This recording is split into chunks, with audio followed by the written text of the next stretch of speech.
cette annonce spéciale concerne la matière noire. Tout à l'heure, à la question d'Esther, j'ai répondu que dans le modèle standard, cette matière noire, elle est à 25%, et dans le modèle du New Big Bang fractal, elle est à 45%. Mais qu'est-ce que la matière noire? Alors, d'une manière globale, si vous faites vos recherches, vous verrez que personne ne sait à ce jour ce qu'est la matière noire. Mais maintenant, on va dire à ce Zoom spécial du 14 octobre 2022, où en sommes-nous? Alors, c'est grâce à une synthèse que j'ai pu faire d'un certain nombre de recherches faites par des équipes indépendantes les unes des autres. Alors, je résume. Certains chercheurs, je dis bien certains chercheurs, disent que c'est la matière noire de l'hélium. Prenez des notes, je vous laisse le temps de prendre des notes.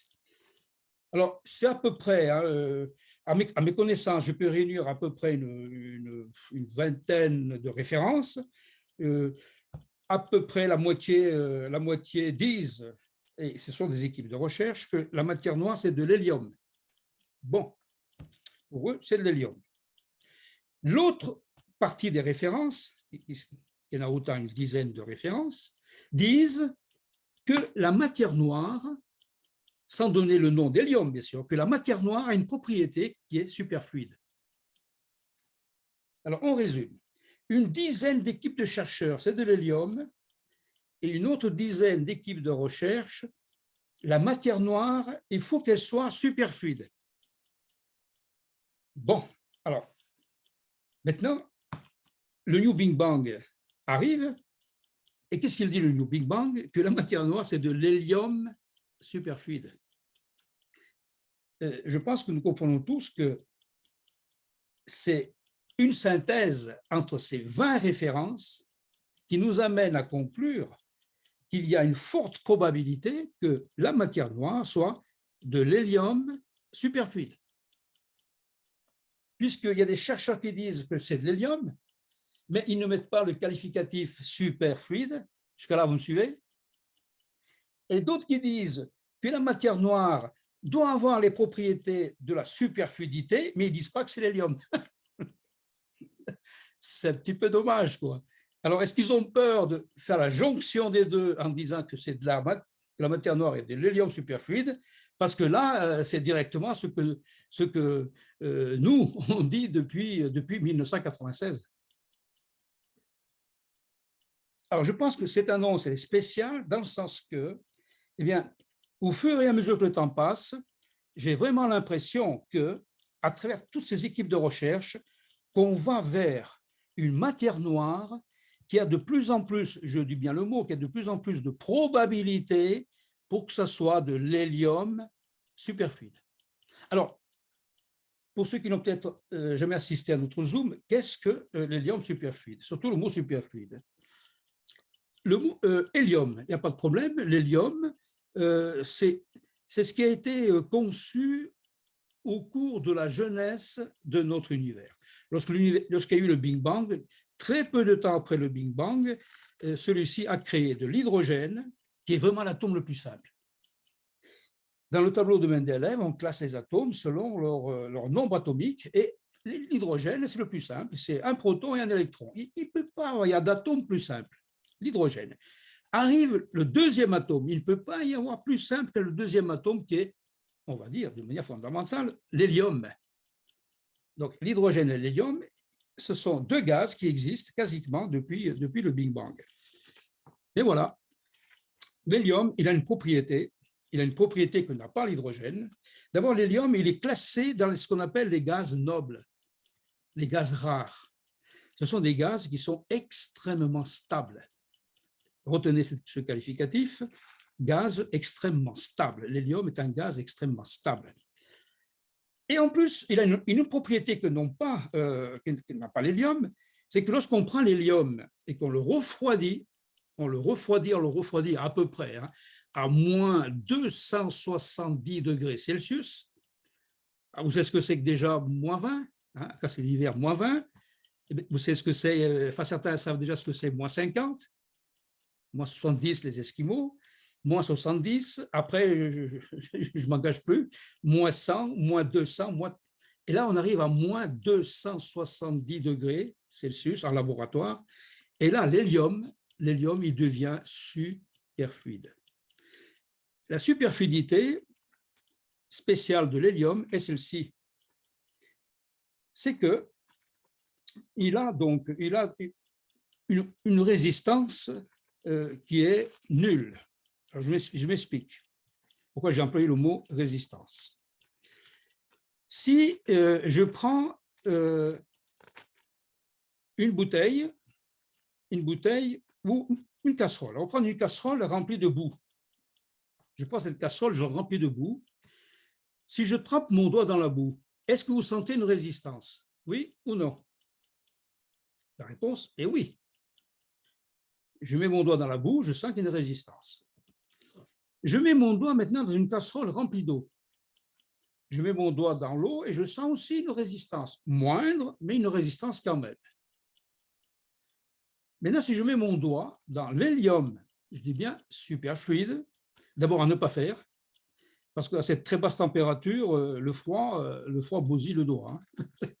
Mais on fait une expérience par la pensée. On met notre doigt dans l'hélium superfluide. Eh bien, on ne ressent aucune résistance. Comme si l'hélium n'existait pas. Alors, quel est maintenant l'avantage d'une matière noire qui soit de l'hélium superfluide sans aucune résistance? Maintenant, la casserole, on va la remplacer par notre système solaire et on va dire que le système solaire, il est plongé dans de l'hélium superfluide. C'est-à-dire que le système solaire, il est plongé dans la matière noire, qui est de l'hélium superfluide. Les planètes qui vont bouger dans cet hélium superfluide, souvenez-vous comme notre doigt qui va bouger dans l'eau, dans l'huile ou dans la boue. Mais là, les planètes, elles bougent dans l'hélium superfluide à résistance nulle. Ça veut dire que les planètes vont tourner autour du Soleil dans la matière noire, bien sûr, mais sans être freinées, parce qu'elles ne subissent aucune résistance du fait que la matière, elle est superfluide. Les planètes peuvent tourner autour du Soleil tranquillement, sans être perturbées par une matière noire qui est de l'hélium superfluide, puisque la résistance est nulle. Imaginons maintenant que cette matière noire ne soit pas de l'hélium superfluide, que ce soit un gaz quelconque, mais avec une résistance non nulle. Ça veut dire que cette planète va tourner autour du Soleil dans ce gaz où il y aura une résistance. Cette résistance, vous avez compris ce qui va se produire, va freiner la planète. Et en freinant la planète va tomber sur le Soleil. Or, les planètes, elles ne tombent pas sur le Soleil, elles tournent autour du Soleil tranquillement. Ça veut dire qu'elles sont dans un milieu sans frottement. On appelle ça maintenant, je peux dire le mot, viscosité. La viscosité est nulle, c'est-à-dire qu'il n'y a pas de frottement dans l'hélium superfluide. Donc l'hélium superfluide a une viscosité nulle. Ça, c'est laboratoire, c'est expérimental. La matière noire, si c'est de l'hélium superfluide, sa viscosité est nulle, pas de résistance. Donc les planètes plongées dans la matière noire qui est de l'hélium superfluide, ne subissant aucune résistance, peuvent tourner autour du Soleil tranquillement. Et il en va de même des étoiles dans les galaxies, parce que les galaxies, elles aussi, ont fait l'hypothèse qu'elles sont plongées dans de la matière noire. Et si dans notre hypothèse, la matière noire est de l'hélium superfluide, les étoiles peuvent tourner tranquillement autour du noyau de galaxie sans être perturbées. Donc voilà, donc la matière noire, vous pouvez noter, elle est non perturbative. Dans le cas, et uniquement dans le cas, si la matière noire est de l'hélium superfluide. Donc je pense qu'on comprend mieux comme ça, j'espère que j'ai atteint mon but, que la superfluidité est une qualité indispensable pour pas que les planètes tombent sur le Soleil et indispensable pour pas que les étoiles elles tombent toutes au centre de la galaxie. Donc, je comprends que les chercheurs ils disent que la matière noire, il faut qu'elle soit superfluide. OK. Et puis, il y en a d'autres qui disent, mais pour nous, c'est l'hélium. Eh bien, moi, j'encourage à faire la jonction entre les deux et ça nous donne une matière noire qui est de l'hélium superfluide. Voilà, ça, c'est l'annonce spéciale que je voulais faire donc aujourd'hui. C'était cette synthèse entre les chercheurs à ce jour, entre ceux qui disent l'hélium, ceux qui disent la superfluidité, et ceux qui n'en savent rien du tout de tout ça, qui font des recherches en disant on ne sait pas ce que c'est que la matière noire. Alors là, je pense qu'avec cette annonce spéciale, on s'approche, on se focalise vers un résultat qui a de grandes probabilités que cette matière noire soit de l'hélium superfluide. C'est de votre écoute, donc on va faire réponse à vos questions. Dans réponse à vos questions, vous pouvez me soulever des questions par rapport à cette annonce spéciale. Hein. D'accord? Donc, officiellement, certains disent c'est de l'hélium, officiellement, d'autres disent c'est la superfluidité. Donc, scientifiquement, on peut faire la jonction.